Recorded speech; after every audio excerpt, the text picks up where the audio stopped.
পবন খেরার অভিযোগ সম্পূর্ণ ভিত্তিহীন। কংগ্রেস নিচু স্তরের রাজনীতি করছে। অভিযোগ হিমন্ত বিশ্ব শর্মা রেণিকে ভূঁইয়া শর্মার বিরুদ্ধে।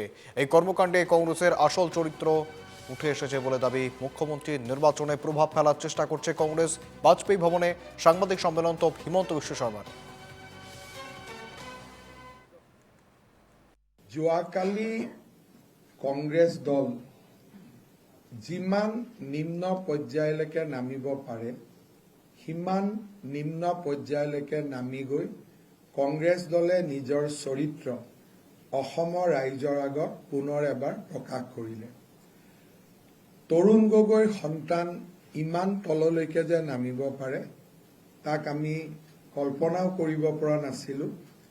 আৰু মই নিশ্চিত যে তেওঁলোকে যি ষড়যন্ত্ৰ কৰিছে সেই ষড়যন্ত্ৰ বিফলটো হ'বই। মই বিশ্বাস কৰোঁ যে আইনেও এই ধৰণৰ নিৰ্বাচনৰ আগত কৰা ষড়যন্ত্ৰৰ বিৰুদ্ধে কঠোৰৰ পৰা কঠোৰতম ব্যৱস্থা ল'ব। কিন্তু ইলেকশ্যনৰ ৰিজাল্টক ইনফ্লুৱেঞ্চ কৰিবৰ কাৰণে যেতিয়া এনেকুৱা ধৰণৰ ব্যৱস্থা লোৱা হয় তেতিয়াহ'লে তাক ইলেকশ্যনৰ লগত লিংক কৰা হয় যে ইলেকশ্যনৰ ৰিজাল্টক প্ৰতিফলিত কৰিব খুজিছে। আৰু এনেকুৱা দোষৰ শাস্তি ভাৰতীয় ন্যায় সংহিতা মতে যাৱজ্জীৱন কাৰাদণ্ড। অন্যদিকে অসময়ের নির্বাচনে প্রভাব ফেলতে পারে পাকিস্তান। রেণিকি শর্মার বিরুদ্ধে কংগ্রেসের তথ্য পাক সমাজ মাধ্যম থেকে নেওয়া। দাবি মুখ্যমন্ত্রীর। পাকিস্তানের টক শো চলছে নির্বাচন নিয়ে। সাংবাদিক সম্মেলনে অভিযোগ হিমন্ত বিশ্ব শর্মার।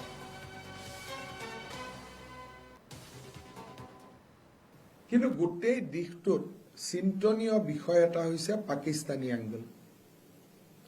আমি আপোনালোকক ৱেবছাইটত দেখাম যে এই গোটেই ফলছ ডকুমেণ্টছ আৰু গোটেই ফলছ যিটো ডেটা এইখিনি ড্ৰ কৰা হৈছিল এটা পাকিস্তানী ছ'চিয়েল মিডিয়া গ্ৰুপৰ পৰা।